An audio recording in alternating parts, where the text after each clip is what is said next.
The notification sound pierced through the darkness at 3:47 a.m., jolting me awake in my childhood bedroom where I'd been staying to help care for my dying mother. The pale blue light of my phone screen illuminated her frail face beside me, oxygen tubes snaking from her nose, her breathing shallow and labored. She'd asked me to sleep next to her tonight, afraid she might not wake up. My thumb swiped across the screen, expecting perhaps a message from my sister.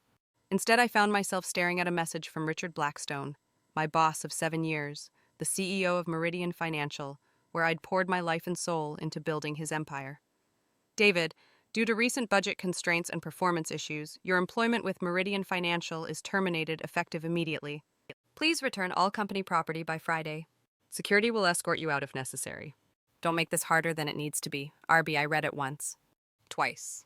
3 times. The words blurred as rage and disbelief crashed over me like a tsunami. 7 years? 7 fucking years I'd given that man everything. I'd missed family dinners, skipped vacations, worked through holidays, sacrificed relationships, all to make Richard Blackstone richer than he'd ever dreamed possible. Performance issues? I was the top earner in the entire Northeast Division. Budget constraints? Last month, Richard had bragged about purchasing his 3rd vacation home in the Hamptons. My mother stirred beside me, her eyes fluttering open with that confused, medicated haze. "David," she whispered, "is everything okay, sweetheart?" I forced my face into a mask of calm, sliding the phone face down. "Everything's fine, Mom." Go back to sleep. But everything was not fine. Everything was catastrophically, irreversibly fucked. As my mother's breathing settled back into its rhythmic pattern, I stared at the ceiling and felt something dark awakening in my chest. Richard Blackstone had just made the worst mistake of his privileged life. He thought he could dispose of me like yesterday's garbage, send me a callous text message while I kept vigil beside my dying mother. He was wrong. I'd spent 7 years learning every secret, every weakness, every dirty dealing that kept Meridian Financial profitable. I knew where the bodies were buried because I'd helped dig half the graves. Richard had trusted me with information that could destroy not just his company, but his reputation, his family, his entire world of wealth and power. I'd been the loyal soldier, the faithful servant. But loyalty was a two-way street, and Richard had just driven a fucking truck down the wrong side. As I lay there listening to my mother's labored breathing, I began to plan. Not just revenge, anyone could get revenge. I was going to orchestrate the complete annihilation of everything Richard Blackstone held dear.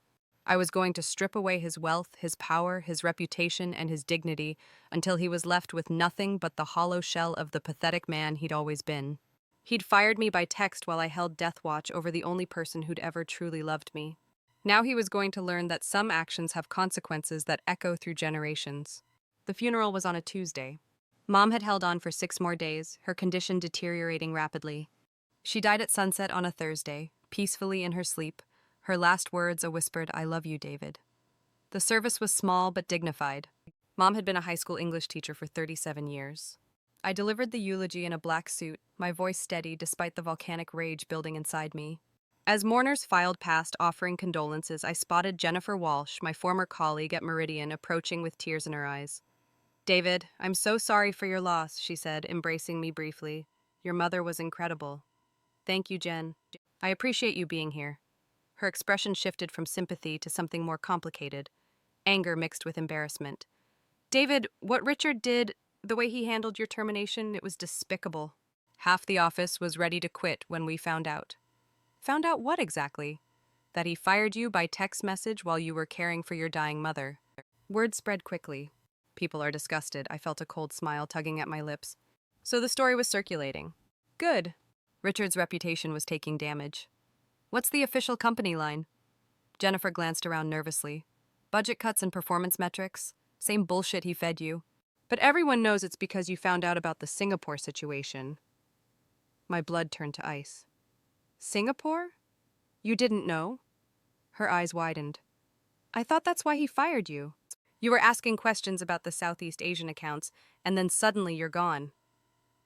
"Jen, what Singapore situation?" "The money laundering, David. The offshore shell companies.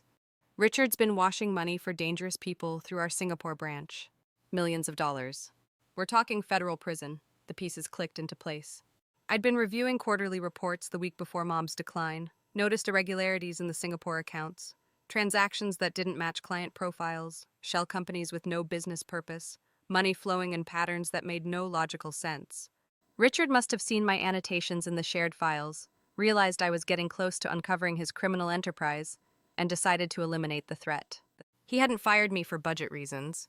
He'd fired me to protect his criminal operations. How long has this been going on? I asked. At least 2 years. David, these aren't just tax evaders. We're talking cartel money, arms dealers, human trafficking operations. People who make problems disappear permanently. Jennifer looked around, then leaned closer. Richard's been bragging about how he handled the David situation before it became a problem. He's proud of what he did, pride. Richard's defining characteristic. He'd always been arrogant, but this was different. The hubris of a man who believed he operated above the law. Jen, I need you to do me a favor. Can you get me copies of the Singapore account files? David, no. Whatever you're thinking, these people will kill you. I'm not planning to blackmail them. I have something more elegant in mind. Jennifer stared at me, and I could see the internal struggle. She'd always been one of the good ones at Meridian, someone who'd gotten into finance to help people. There's a memorial fund for your mother, she said finally. The employee giving page. I'll make sure you get the link to access your donation records. Check your email tonight, code. She was going to send me the files through the memorial platform where they'd be hidden among legitimate messages. Thank you, I said, meaning it more than she could know. David, be careful.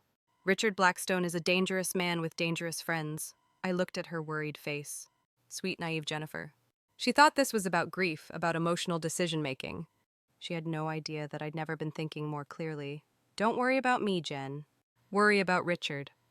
I spent 3 days after the funeral in methodical preparation. The Singapore files arrived as promised, buried in the memorial platform among genuine condolences. What I found exceeded my darkest expectations. Meridian's Singapore branch wasn't just facilitating money laundering. It was operating as a criminal bank for an international network of the worst humanity had to offer. Arms dealers selling weapons to terrorists, human traffickers moving children across borders, drug cartels washing billions in narcotics profits. But the most damning evidence was Richard's personal involvement. Email chains showed him negotiating rates with cartel representatives, approving new clients who were known war criminals, celebrating record profits from what he called their specialty services division. I printed everything. 300 pages of evidence that could send Richard to federal prison for life. Then I made copies. Physical copies, digital copies, copies stored everywhere. But I wasn't going to the FBI. Not yet. Federal prosecution was too quick, too clean, too merciful. Richard needed to lose everything slowly, piece by piece, while understanding that his own actions had caused his downfall. I began with his marriage. Patricia Blackstone was everything Richard thought he deserved. Beautiful, educated, socially connected, and completely unaware of how her husband made his fortune. She came from old money, the kind that valued reputation above all else. She was also lonely, neglected, and desperately unhappy. I knew this because Richard had told me, drunkenly, during a business trip 2 years earlier. He'd bragged about affairs, mocked his wife's emotional needs, expressed his intention to divorce her once he'd extracted maximum benefit from the marriage. The prenup is airtight, he'd slurred. She gets nothing if she leaves me, but I get half her trust fund if I leave her. Just gotta wait for her father to die so the inheritance clears. Patricia deserved better than the monster she'd married. She was going to be my unwitting ally in destroying him. I created a secure email account and began researching Patricia's routines, her social circles, her interests. She volunteered at a women's shelter, served on the art museum board, attended weekly book club at the library. She was exactly the kind of person my mother had raised me to be, someone who genuinely cared about making the world better. The cognitive dissonance of her being married to Richard was incomprehensible. I started by sending her anonymous information about Richard's affairs. Photos from private investigators, credit card records showing expensive dinners and hotels, text screenshots obtained through methods that weren't entirely legal but were untraceable. The first package arrived at her museum office on Thursday. Photos of Richard leaving a downtown hotel with Amanda Rodriguez, his 26-year-old assistant. The second package arrived Tuesday at her home. Credit card statements showing charges at expensive restaurants, always for 2 people, always when Richard claimed to be working late. The third package was the kill shot. Audio recordings of Richard describing his divorce plans, his sexual encounters, his mockery of Patricia's pathetic neediness, and boring charity work. Patricia received the USB drive on Friday afternoon. By Saturday evening, she'd moved out of their Beacon Hill mansion and retained the most aggressive divorce attorney in Massachusetts. Richard called me 17 times that Monday. I let every call go to voicemail, listening with savage satisfaction as his voice grew increasingly panicked. David, it's Richard. I need to talk to you immediately. David, this is urgent. Patricia's lost her mind, and I need your help with the financial documentation. David, I know you're angry about the termination, but we can work something out. David, answer your fucking phone. Patricia's lawyers are asking about the Singapore accounts. The final message was left at 11:47 p.m. David, I swear to God, if you're behind this, if you think you can fuck with me, you have no idea what you're dealing with. Threats. Perfect. I saved that voicemail to 17 different storage locations. Richard had escalated from professional misconduct to personal intimidation, which meant I was free to escalate accordingly. Time for phase 2 of his education. Richard's mistake was assuming I was acting alone, without comprehensive planning or adequate resources. He'd always underestimated everyone around him, his wife, his employees, his business partners. It was a character flaw that had served him well short term, but underestimating me was going to cost him everything. I'd spent 15 years building relationships throughout the financial industry, cultivating contacts at regulatory agencies, maintaining friendships with journalists, developing respect with law enforcement officials who investigated white-collar crime. My first call was to Sarah Kim, senior investigative reporter for the Boston Globe's Financial Crimes Unit. Sarah and I had dated briefly in college before remaining close friends. David, her voice was warm when she answered, I heard about your mother. I'm so sorry. Thank you, Sarah.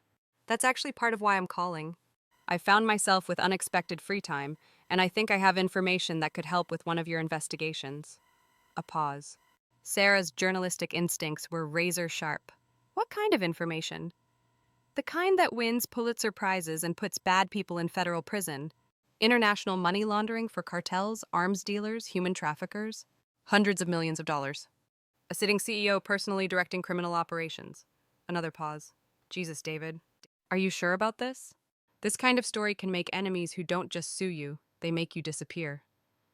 I'm sure about the information and the risks. Meet me tomorrow night at that coffee shop in Cambridge where we used to study. David, be careful. Whatever happened to make you willing to do this? Don't worry about me, Sarah. Worry about getting this story told before more innocent people get hurt. My second call was to Detective Lieutenant James Morrison of the Massachusetts State Police Financial Crimes Unit. Jim and I had worked together on several cases over the years. David, good to hear from you. Sorry about your mother. Thanks, Jim. I'm calling because I've come across information that falls under your jurisdiction, but it's sensitive and personal. Personal how? I used to work for the people I'm reporting. They fired me right before my mother's death. I want you to understand my potential bias up front. Okay, I appreciate the honesty. What kind of information? Evidence of systematic money laundering run through a Boston financial institution. International scope, major volume, serving clients in arms trafficking, drug cartels, human trafficking. I have transaction records, client communications, direct evidence of executive involvement. A whistle. That's serious, David. Federal crimes with mandatory minimums. I know exactly what I'm talking about. The question is whether you want to be the cop who broke open the biggest money laundering case in Massachusetts history, or whether you want me to take this to the FBI. Don't play games. If you have evidence of criminal activity, you have an obligation to report it. I'm reporting it to you right now. Can we meet tomorrow to review the documentation? Yes. My office, 2 p.m. And David? Bring a lawyer. If this is what you say it is, you're going to need legal protection from dangerous people. The pieces were falling into place perfectly. By week's end, Richard would be facing a divorce that exposed his criminal assets, a criminal investigation that could send him to prison for life, and media scrutiny that would destroy his reputation permanently. Richard Blackstone's education was just beginning, and I was going to be a very thorough teacher.